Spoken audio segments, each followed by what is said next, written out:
Hello there. Greetings. Salutations.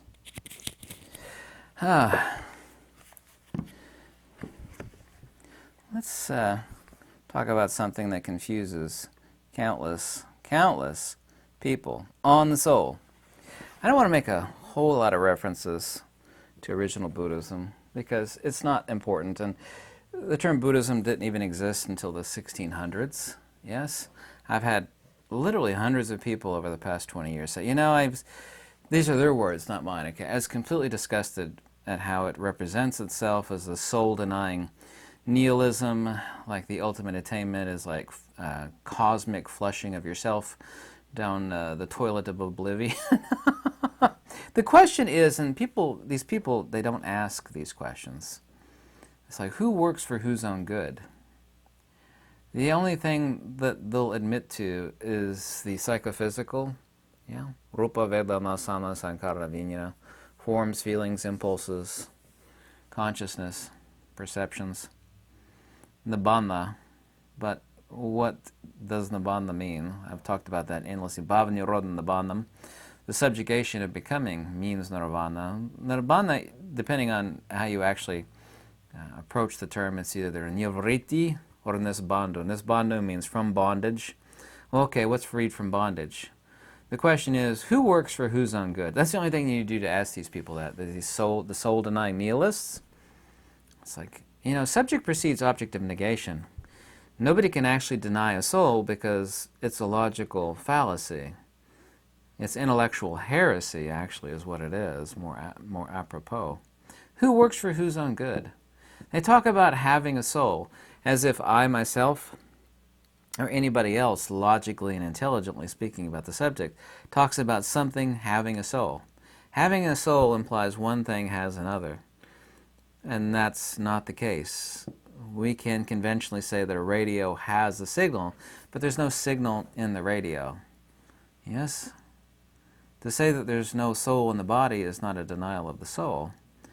It's merely stating the fact that the soul is the consubstantiality, the empirical soul, if you will. And we're talking about the two selves. All branches of monistic metaphysics, speak about the two selves or the two souls. The psychophysical one, like Bob, Sue, Larry, so on and so forth, which has a beginning in time and an end in time, and the transcendent self, just like the signal. Yeah. What happens when you smash the radio? Do you think you're doing anything to the signal? I don't think there's a single intelligent person on this earth with two brain cells that thinks, you get this radio here, I get tuned into a signal. What happens to the signal when I smash it? Smash the, breakup of the radio. It's died, it's diseased, weak, whatever. It's old, it doesn't work anymore. And that darn radio, you see people pounding on the radio. It's an old radio, it just doesn't work anymore. Does anybody intelligently think that you've done anything to the signal? Which, of course, the signal is modulated, which means it's tunable to begin with. Modulation is no different than the ancient Pali word vritti. Vritti means perturbation. We could say modulation, because a signal is modulated in frequency and wavelength, yes? And there's no radio on Earth that can tune an unmodulated signal, which really wouldn't be a signal by definition. But there's no soul in the body, and there's no signal in the radio. These people lack the nuance and clarity to understand things. So, who works for whose own good? I could quote you thousands of passages, literally, pro-soul Atman passages from the Digha Nikaya, Majjhima, Samyutta Nikaya, Anguttara Nikaya, Khuddaka Nikaya, the really, really old stuff that's original to original Buddhism. And I don't like to use the word Buddhism because Buddhism is not anti-Vedantic, which has been a claim of many of them, but there's no basis in fact for that. None whatsoever. It was a Neo-Sramanic movement. Roughly 600 to 500 BCE, i.e. the time of Gautama, Upanishadic and Vedantic thought had already become completely corrupted. That's not my position. That's the position of many countless scholars of the fact that have no religious dog in the race. It's like, this is a fact. Already completely old stuff, teachings, and it had already become completely corrupted. Yeah? People don't understand that. It's like, well, how can something be completely corrupted way back 2,600 years ago? Because the stuff was way older than that. It's already been completely corrupted. This notion that, Buddhism was anti-Vedantic or anti-Upanishadic Atman has no basis in fact, no basis in logic, and there's no doctrinal substantiation for same. So, Udana 81. There is, O followers, an unborn and unoriginated and unmade and an unformed, i.e. the soul. If there were not, O followers, this unborn, unoriginated, and unformed, there would be no way out for the born, the originated, the made, and the formed. People will actually make reference to these soul-denying nihilists, saying that all these teachings of no self in the texts. Well, there's no such thing as a teaching of no self in the text, ultimately. Conventionally, there is. This is not the soul, that's not the soul. That via negativa methodology is something completely foreign to their minds. They don't understand negative theology. They don't understand apophatic,ism. Neti. Very, very common to Upanishadic and Advaita Vedanta, vis-a-vis Sri Sankaracharya's teachings, Upadisahasri, and the Vivachudamuni, is the same thing in original Buddhism. Except the word is anatta. In the Pali, the word in Sanskrit is anatman. The word anatman is found in the Upanishads, and the word anatman is used by Sri Sankaracharya. There's not a single person alive who ever lived that has ever said the words, that Advaita Vedanta teaches that there's no soul. But the very word anatta, or anatman in Sanskrit, same word by the way, is used by Advaita Vedanta.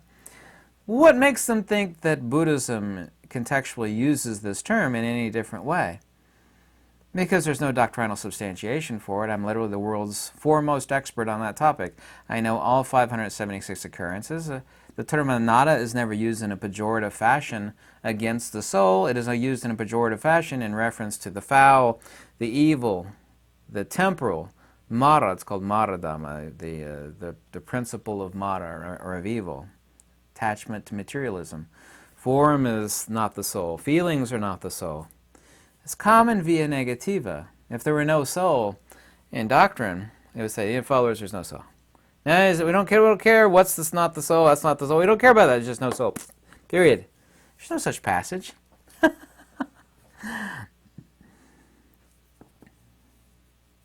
If there were no soul, we always ask them the question, which they could never answer. Who works for who's on good? If there were no soul and only phenomena, therefore the refuge is evil and phenomena. Passage and all translations are the same except for one by Bhikkhu Bodhi, who glosses the translation. He's a Theravadan.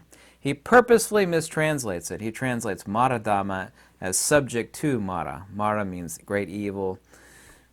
You cannot translate Dhamma as subject to. He hides that because the passage in Samyutta Nikaya 3.196 is so glaringly obvious. The passage goes, Lord Gautama, what does the word anatta here? What does this word anatta mean? Just this, Radha. Form is not the soul, feelings are not the soul. It is never used in a pejorative fashion.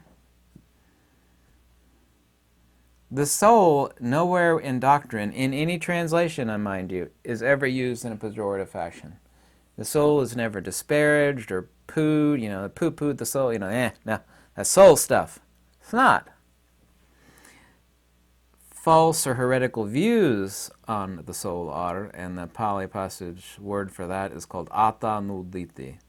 Nu is prefixual, meaning heretical or foul or incorrect. Atta nuditi.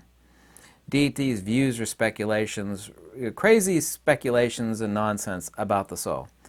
That is waylaid. It is. And that's no different than Upanishadic thought. It's no different than Advaita Vedanta. Nobody with a halfway sharp mind that has researched the text for themselves, in themselves, by themselves, would ever come to any other conclusion because it's completely untenable, it's impossible, and there's no doctrinal substantiation for the soul-denying, cosmic oblivion nonsense. It has no basis in doctrine. None whatsoever. The soul term, which in Pali is Atta or Atman in Sanskrit, is never ever in any translation used in a pejorative fashion. Ever. No translation. You see, that's really telling to somebody with a halfway sharp mind, which apparently nobody has anymore.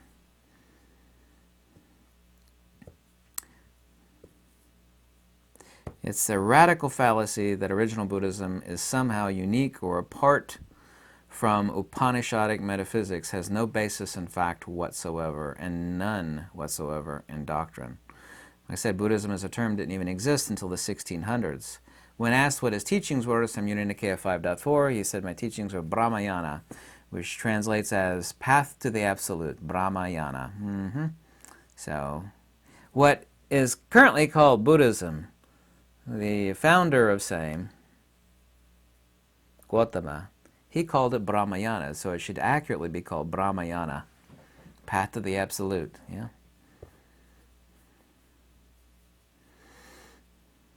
Also, there's this other notion that Westerners who are interested in this cosmic oblivionism, I know that's not really a word, and I'll give a passage here I read. Someone sent me a link to this radical article.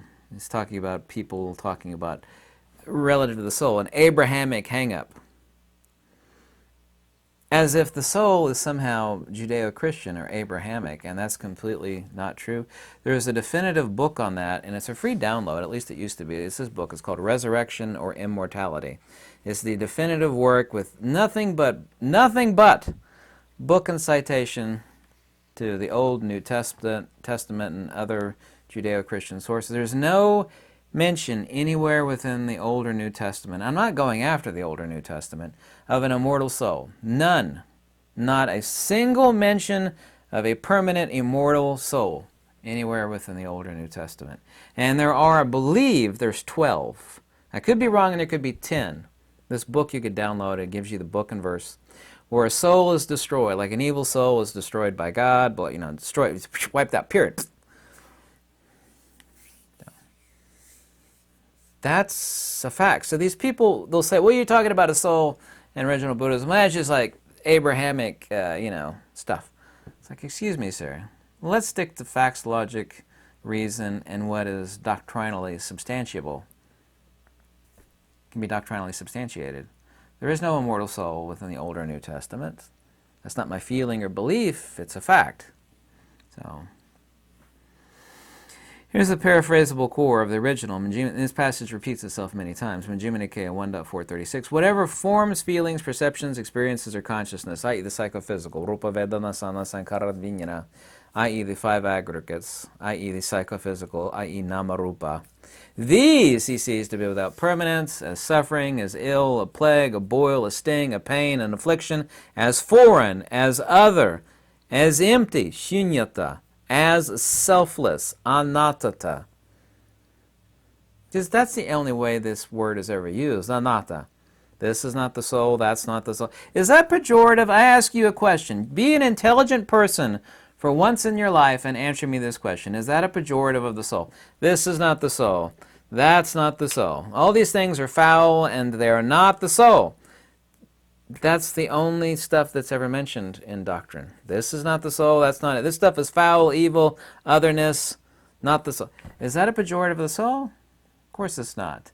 There's not a single halfway intelligent person on this earth that can say that. It's ridiculous, it's absurd, it's illogical, it's nonsensical. You can't say that. You can't even breathe and walk and think something that ridiculous. It's impossible. And yet these people, and there's no such thing as a permanent soul in Buddhism. That's like Abrahamic stuff. There's no such path. It's ridiculous. So he turns his mind, continue with that passage, so he turns, we say nous, yeah, or chitta. He turns his mind, in this Pali word, the chitta, which is a non-aggregate, turns his chitta away from these, i.e. the psychophysical. Therein he gathers the chitta, or the mind, whatever word you use, nous is fine also, within the realm of immortality. The Pali for that is amatya dhatya. Amatya is immortality. In any translation, mata is death, amata is immortality. Dhatya is realm, realm of immortality. This is tranquility. This is that which is most excellent. This is means nirvana. Suvimutta chitasana bandham.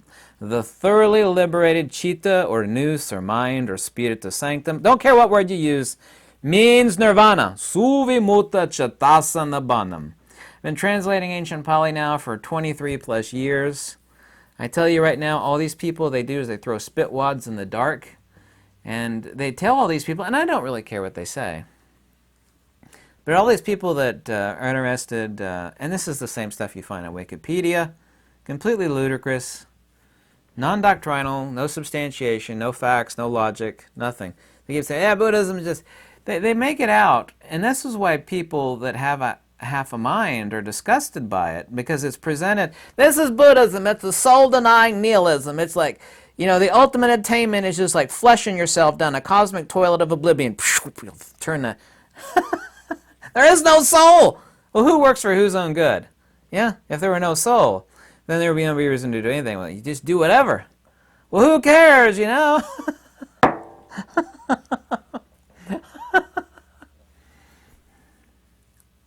There's another word. There's a million ways to defeat this illogical ridiculousness, and the other way is to talk about other things relational to the soul. They believe in instant transmigration.